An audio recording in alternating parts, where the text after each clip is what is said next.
Então, em primeiro lugar, eu espero que se encontrem todos bem de saúde. Eu sou a Marisa e hoje vou-vos falar sobre o Covid-19 na área da restauração. Vou-vos deixar aqui só um pequeno enquadramento daquilo que nós vamos falar. Vamos falar do que é o Covid-19, como é que o Covid-19 se pode transmitir, como podemos evitar a sua propagação. Quais são as regras que vamos ter que implementar no nosso estabelecimento? E, por fim, vou-vos fazer algumas questões sobre o tema. Eu peço desculpa, tenho aqui só mais umas pessoas a quererem entrar, só aqui admitir.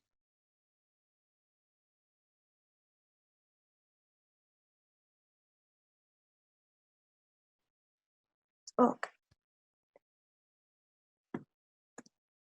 Então, o que é que nós até à data já sabemos sobre o Covid-19? Sabemos que o novo vírus apareceu no fim do ano passado, na China, na cidade de Wuhan, nomeadamente no mercado tradicional que eles têm, onde fazem venda de animais vivos exóticos, como a cobra e um morcego. Sabe-se que foi um destes animais que transmitiu esta doença para a população, apesar de ainda não se saber ao certo qual. Mais tarde percebemos também que este vírus é transmissível de pessoa para pessoa, pois apareceram infectados noutra parte da China que não tinham nada a ver com este mercado. Contudo, até a data, e também para nosso bem, ainda não existe evidência sobre a possibilidade de infecções devido à ingestão de alimentos. Até porque sabemos que os vírus apenas se desenvolvem em seres vivos, ou seja, nunca se irão multiplicar nos nossos alimentos. Contudo, os nossos alimentos podem ser sempre um veículo de transmissão de o vírus. Por isso é que é tão importante conseguirmos controlar esta contaminação e implementarmos regras e boas práticas no nosso estabelecimento que vamos ver mais à frente. Estes são os sintomas do vírus, eu penso que já sejam conhecidos por todos vós, até porque somos bastante bombardeados com isto na televisão. Temos, em especial, uma forte dor no peito, uma falta de ar, febres altas superiores a 37 graus, alguma fadiga, é também a falta de ar que é muito falada. E é sempre fundamental nós conhecermos estas regras, porque estes sintomas, aliás, porque se tivermos algum destes sintomas não devemos hesitar e devemos sempre contactar a Saúde 24 para sermos o melhor encaminhados possíveis. Contudo, sabe-se que nós podemos não ter estes sintomas, mas ser portadores do vírus. Aí se chama-se os portadores assintomáticos, ou seja, nós temos o vírus, nós transmitimos o vírus, mas nós não temos qualquer tipo de sintomas. Sabemos também que este vírus tem um período de incubação de 2 dias a 14 dias, ou seja, a partir do momento que eu contacto com o vírus, eu tenho entre 2 a 14 dias para começar a desenvolver o vírus. Saber então como é que se transmite o Covid-19? O Covid-19 tem duas grandes formas de se transmitir, através das gotículas, da saliva, da tosse, do espirro. Se nós estivermos junto de alguém que esteja contaminado e se essa pessoa tossir ou espirrar perto de nós podemos contrair o Covid-19 ou através de objetos contaminados. Quando nós tossimos ou espirramos, a nossa saliva, por ser pesada, acaba por cair e quando cai vai contaminar os objetos onde ela vai tocar. Por isso é que é tão importante nós evitarmos nesta altura ir com a mão à cara, porque ao tocarmos nos olhos, no nariz, na boca, que são as três vias de entrada direta do vírus, nós vamos acabar por nos contaminar. Apesar de ainda estar em estudo, sabe-se também que há uma nova possibilidade de contrair o Covid-19 através da via fecal oral. Ou seja, alguns pacientes de Covid-19, nas suas fezes foram detectadas a presença do vírus, o que significa que, se algum destes pacientes for à casa de banho e não higienizar corretamente as suas mãos, em tudo o que este paciente tocar, vai ser passível também de estar a contaminar. Por isso é outra forma de nós contrairmos o vírus. Com isto, da China passou para o restante população mundial, neste momento está em vários países do mundo.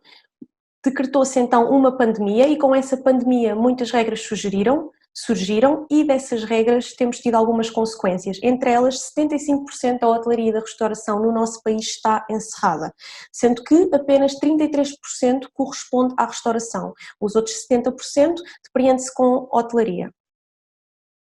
Com isto, é fundamental termos algumas regras nas nossas cozinhas, porque os nossos restaurantes podem continuar a laborar, desde que em regime de takeaway, visto que estão impossibilitados de servir refeições no interior do estabelecimento.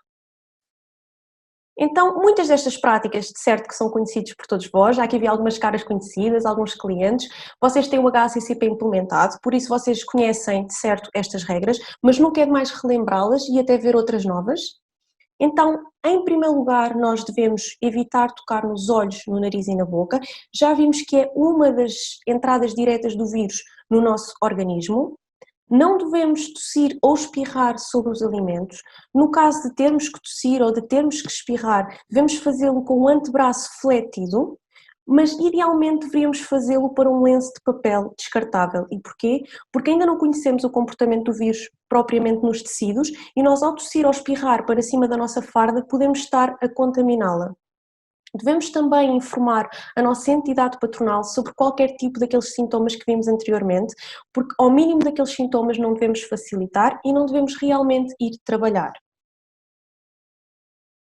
Outra das regras é os adornos pessoais. Os nossos adornos pessoais devem ficar sempre nos cacifes. Eu acho que isto é uma das medidas que nós, as meninas do HACCP, andamos sempre a batalhar com os nossos clientes, porque nós às vezes facilitamos, gostamos de levar para a cozinha o nosso telefone, o nosso anel, a nossa pulseira, só que, como já vos disse, não estamos em altura de facilitar e os adornos pessoais são um veículo enorme de micro-organismos, nomeadamente os nossos telemóveis, porque andam por diversos sítios. Por isso, nesta altura, devemos mesmo deixar tudo o que não faz falta no nosso cacifo, para evitar contaminar a nossa cozinha, que deve ser um sítio o mais higiênico possível. Devemos também usar sempre a nossa farda adequada, devemos usar uma bata, de forma a cobrir qualquer peça de roupa que possa ter vindo da rua, devemos usar um calçado diferente daquele que veio da rua, esse calçado deve ser fechado, resistente, deve ser antiderrapante, devemos também usar touca a cobrir o nosso cabelo e depois temos aqui a máscara e as luvas. A máscara e as luvas não é obrigatório, contudo, quem está a servir diretamente no takeaway, aí sim deve usar máscara. Saiu agora uma nova informação da Direção-Geral de Saúde que diz que em atendimentos ao público, como supermercados, farmácias, nomeadamente o nosso takeaway, nós devemos já usar máscara de forma a protegermos a nós e aos outros. Contudo, quem está na cozinha, se assim não o entender, não necessita de usar, até porque a máscara e as luvas dão-nos uma falsa sensação de segurança. Muitas vezes nós, ao pôr a máscara, acabamos por descurar outras regras de higiene que são fundamentais. Se calhar vamos levar muito mais vezes a mão à cara para poder compor a nossa máscara, o que vamos estar, se calhar, a contaminar-nos. E as luvas é uma coisa muito confortável. Vocês chegam, põem as luvas no início do turno e se calhar não as tiram mais. E isso sim é um grande perigo. No outro dia vi uma coisa muito interessante e que vou partilhar com vocês relativamente ao uso de luvas, que o staff de uma cozinha decidiu que ia trabalhar sempre de luvas. Então, no início do turno, o staff iniciava com as luvas da cor branca, ao fim de 30 minutos passava para azul e ao fim de 30 para branca. Ou seja, fazia com que trocassem com uma enorme regularidade as luvas ao longo do turno de trabalho e assim ninguém se esquecia, até porque se eu me esquecesse, olhava para as mãos do meu colega do lado, via que tínhamos luvas de cores diferentes e ia-me lembrar que estava na hora de trocar as minhas. E depois temos a higienização da nossa farda. A nossa farda sempre teve que ser lavada e lavada com muita regularidade, mas agora mais que nunca devemos definir uma periodicidade e essa periodicidade deve ser diária. Nós todos os dias devemos lavar a nossa farda de trabalho. Por isso é importante que cada colaborador tenha mais que uma farda de forma a poder todos os dias conseguir trocá-la. Depois temos aqui a higienização das mãos. A higienização das mãos é a medida mais batalhada, de certo, ao longo desta campanha por causa do Covid-19. É realmente uma grande forma que nós temos de combater o Covid-19.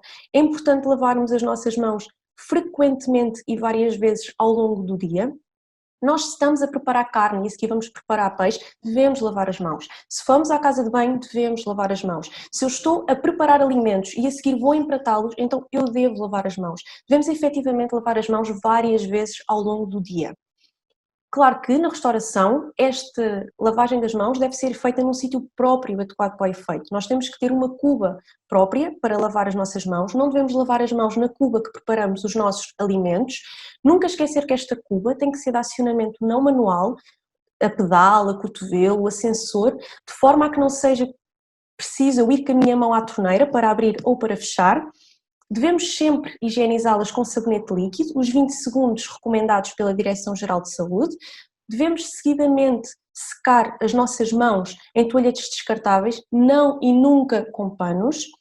E por fim devemos sempre passar um desinfetante de base alcoólica, garantindo assim, à partida, uma higienização de excelência das nossas mãos.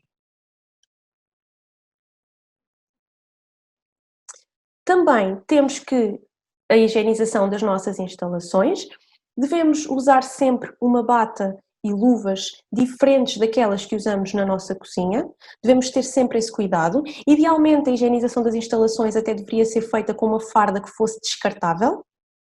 Devemos também realizar com muito maior frequência a higienização das nossas instalações, em especial tudo o que é passível de ser tocado por mais que uma pessoa, como por exemplo os puxadores das portas, os vidros das portas, muitas vezes as pessoas empurram através do vidro, o balcão de atendimento aos clientes, o terminal multibanco, mesmo as bancadas que nós contactamos com os nossos colegas, tudo o que é passível de ser tocado por mais que uma pessoa, devemos realmente higienizar várias vezes ao longo do dia. Devemos também proceder à renovação do ar dos espaços que estão fechados. Devemos, na nossa cozinha, abrir a janela, desde que ela esteja equipada, claro, com rede mosquiteira, e renovar o ar desse espaço 6 a 12 vezes por dia, se assim for possível. Depois, na preparação dos nossos alimentos. Idealmente, cada colaborador devia estar afeto apenas a uma função. Por exemplo, se eu estou a receber dinheiro, eu deveria estar só a receber dinheiro nesta altura. Se eu estou a preparar alimentos, deveria estar só a preparar alimentos. Isto porquê? Para que não seja preciso nós trocarmos utensílios entre os colegas de trabalho. Se assim não for possível, não há problema, desde que antes que eu entregue o utensílio ao meu colega de trabalho, nós devemos primeiro desinfetar esse utensílio. Também cada género alimentício tem que ter os seus utensílios próprios. Nós devemos cortar as carnes vermelhas numa tábua de corte própria, devemos ter uma tábua de corte própria para os peixes, para os nossos produtos hortofrutícolas, ou seja, cada género alimentício tem que ter os seus utensílios próprios. No fim de cada utilização, temos sempre que ter cuidado em higienizar todos estes utensílios e depois guardá-los em um local fechado, ao abrigo de contaminações exteriores. Muitas vezes em cozinhas nós vemos as tábuas e as colheres penduradas nas paredes. Isso não está correto, muito menos nesta altura. Devemos efetivamente resguardar todos os nossos utensílios e deixá-los em um local fechado. Temos também que evitar sempre a contaminação cruzada entre os nossos alimentos crus e os nossos alimentos cozinhados, porque o nosso alimento cozinhado, à partida, já está isento de qualquer micro-organismo patogénico. Ao colocarmos um alimento cru junto do nosso alimento cozinhado, vamos estar a pô-lo em risco. Também temos que fazer mais que nunca uma lavagem adequada dos nossos alimentos servidos em cru, nomeadamente alfaces, tomates, morangos. Todos nós sabemos que estes produtos vêm da terra, por isso já têm uma população microbiana extremamente elevada. Não esquecer que vão para grandes superfícies como os supermercados, todos nós somos consumidores, todos nós vamos ao supermercado, gostamos de escolher a nossa peça de fruta. Quantos de nós é que não tocamos primeiro, se calhar em 5, 6 peças de fruta e depois nem é aquela que nós trazemos? Por isso, todos estes alimentos quando chegam à nossa casa ou aos nossos restaurantes já vêm demasiadamente manipulados. Por isso temos que garantir uma desinfecção adequada. Em nossa casa, se não tivermos outro tipo de recurso, devemos realmente lavá-los muito bem com água corrente, mas no restaurante nós temos outras obrigatoriedades a cumprir com o nosso cliente, por isso temos que ter desinfetantes próprios para a lavagem de todos os produtos que são servidos em cru, de forma a garantir que vamos servir um produto seguro ao nosso cliente. Depois temos a nossa confecção. A nossa confecção é a melhor chance que nós temos de terminar com qualquer micro-organismo patogénico que possa estar nos nossos géneros alimentícios, por isso temos que mais que nunca cozinhar muito bem os alimentos, acima de 75 graus, durante pelo menos 5 minutos. Todos os alimentos que nós queremos manter quentes para servir no takeaway aos nossos clientes devem ficar em estufas, em banhos-maria, a sopa em panelas elétricas. Para quê? Para garantir que estão a ser conservados a temperaturas superiores a 65 graus, de forma então a conseguirmos entregar um produto seguro ao nosso cliente. Não esquecer mais uma vez que todos os utensílios que serviram na preparação de os alimentos não podem ser os mesmos que vão servir para o empratamento. E porquê? Porque na preparação tínhamos alimentos crus e agora no serviço nós já temos alimentos confeccionados, alimentos à partida que já estão seguros. Depois temos o momento do serviço das refeições, o momento do takeaway. Temos que ter muito cuidado com as caixas onde vamos colocar os nossos alimentos, até porque, apesar de ainda não existir evidências de contaminações através destas caixas, sabemos também que o coronavírus aguenta-se de dias há horas nestes tipos de superfícies, como o alumínio, como o plástico, como o vidro. Por isso temos que, assim que recebemos todas estas caixas, devemos de imediato armazená-las num sítio fechado, ao abrigo de contaminações. No momento que estamos a servir ao cliente, não devemos tocar com os nossos dedos no interior dessas caixas, devemos sempre pegar nas caixas por fora. Também a nossa zona de atendimento aos clientes tem que ser higienizada várias vezes ao longo do dia, se possível até entre cada cliente, eu sei que às vezes não é fácil, claro. Devemos evitar ao máximo mexer em dinheiro, como eu disse, se for possível, ter um colaborador apenas afeto a receber dinheiro, porque o dinheiro, como vocês sabem, circula por diversas mãos e por isso pode vir ou não contaminado. E devemos então sempre solicitar de forma preferencial ao nosso cliente o pagamento por multibanco. Devemos também minimizar sempre o tempo entre a confecção e a entrega ao cliente, ou seja, para que o nosso produto esteja o menos tempo possível nas nossas instalações, ao abrigo de alguma contaminação. Temos também aqui outra medida, que é o distanciamento social. Provavelmente a seguir à higienização das mãos, o distanciamento social é aquela medida que nós mais ouvimos falar. É muito importante assegurarmos a distância de pelo menos 1 metro entre os nossos clientes, entre os nossos colegas de trabalho. Devemos, por exemplo, falar com os nossos fornecedores e agendar a entrega das mercadorias de forma a que não tenhamos que receber mais que um fornecedor ao mesmo tempo. Devemos também pôr um papel de informação na nossa porta e solicitar que apenas entre 1 ou 2 clientes de cada vez, para não juntarmos muita gente dentro do nosso estabelecimento. Nessa informação devemos pedir aos nossos clientes que façam à porta uma fila ordeira, respeitando também entre eles as medidas de 1 metro, que é a distância então de segurança que temos no momento. Devemos limitar ao máximo a partilha de objetos comuns, ou seja, tudo aquilo que pode ser passível de ser tocado por mais que alguma pessoa, se nós pudermos, vamos eliminar do nosso estabelecimento, como por exemplo canetas, os dispensadores de senhas, tudo o que é possível de ser tocado por mais que alguma pessoa, neste momento devemos evitar. Devemos também colocar uma solução desinfetante junto da recepção dos fornecedores e dos clientes e incentivar o seu uso. Ou seja, dizer ao nosso cliente ou ao nosso fornecedor, por favor, desinfete as mãos primeiro. Eu acho que neste momento ninguém vai levar a mal, até porque todos nós sabemos que é a melhor forma de nos prevenirmos não só a nós, mas como também aos outros. E temos a nossa distribuição das refeições. Claro está que os veículos têm que ser sempre mantidos limpos e em excelentes condições. Se possível, devemos lavar o veículo mais que uma vez por dia. Se não for possível, pelo menos proceder uma vez por dia à higienização do veículo. Quando transportamos alimentos, apenas podemos transportar alimentos. Não é possível transportarmos alimentos e, por exemplo, produtos químicos. Devemos transportar sempre os nossos alimentos em sacos, em malas, em caixas isotérmicas, de forma a conseguir manter a temperatura dos produtos, aquela temperatura que é superior a 65 graus. E depois o estafeta tem que desinfetar muito bem todos os utensílios que ele também utiliza, nomeadamente, por exemplo, o telemóvel. Ao contrário de quem está a trabalhar na cozinha, um dos utensílios de trabalho de um estafeta é se calhar o telefone para conseguir contactar com a sede, com os clientes. Por isso o nosso estafeta tem que desinfetar várias vezes ao longo do dia o telefone, tem que desinfetar o volante, a manete das mudanças, tem que desinfetar os sacos ou as malas isotérmicas, tem que desinfetar tudo o que possa transportar com ele dentro do veículo. Então, espero que não tenha sido muito chata, que tenha sido clara. Eu agora vou-vos convidar a todos a responder no bate-papo a 3 questões, está bem? Então, em primeiro, o que é que eu gostava de vos perguntar? Os vírus podem se multiplicar nos nossos géneros alimentícios? Sim ou não?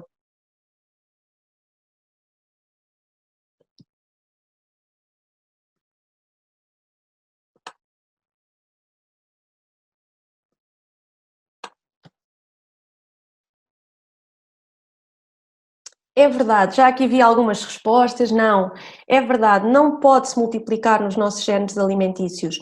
Os vírus apenas se multiplicam em seres vivos. Por isso, quanto muito, os nossos alimentos podem ser um veículo de transporte para eles. Então, segunda questão. Devo cozinhar as minhas refeições a uma temperatura superior a...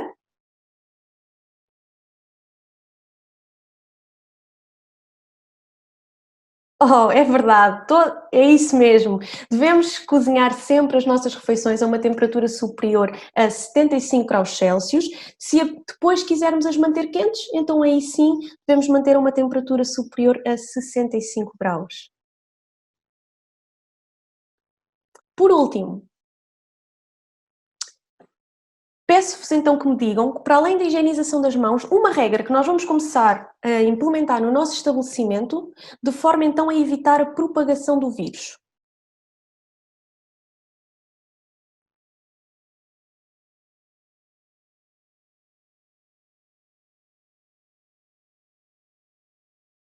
É isso mesmo, já aqui estou a ver algumas respostas. Devemos usar então, desinfetar o multibanco, como estava a dizer a Andreia, como diz a Liliana, devemos fazer o distanciamento social de pelo menos 1 metro, devemos renovar também o ar dos espaços fechados, é isso mesmo.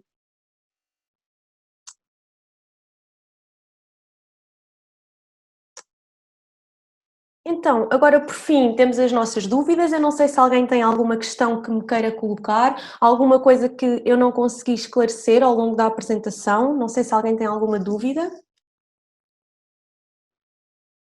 Acho que não ficou aqui nenhuma dúvida para trás.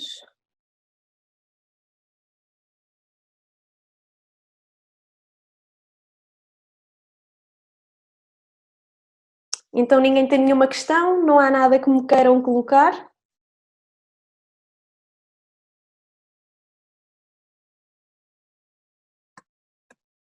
Então, muito obrigada a todos por terem estado aqui presentes. Eu espero que tenham gostado, sim, que vos tenha ajudado de alguma forma. Convido-vos também a seguir a página do Facebook e o site da ASAL, até porque a ASAL vai continuar a disponibilizar este tipo de webinars, não só na área de segurança alimentar, mas também noutras diversas áreas. Se quiserem também, convido-vos a falarem connosco no Facebook, a sugerirem-nos temas para webinars, para que também seja possível nós irmos ao encontro das vossas expectativas. Eu espero que tenham gostado e obrigada. Tenham um bom dia e protejam-se.